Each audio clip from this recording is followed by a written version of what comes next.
গির্জা আছে, খ্রিস্টানরা ওই গির্জা থেকে আরাধনা করে, আর মুসলমানরা যারা দূর পাহাড়ে যায় ওইখানে গিয়ে নামাজ পড়ে।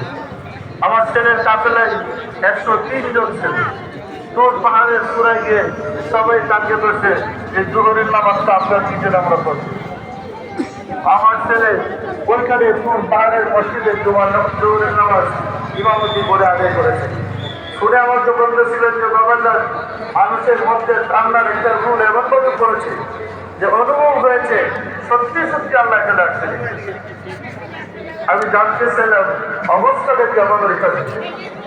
ছেলেরা বলতেছিলেন যে আল্লাহ নূর তাজাল্লাহে ওই পাহাড়কে নুরানি করে দিয়েছেন, পুরো এলাকাটা স্বর্ণের মতো চিকচিক করতেছে, নূরে নুরানি।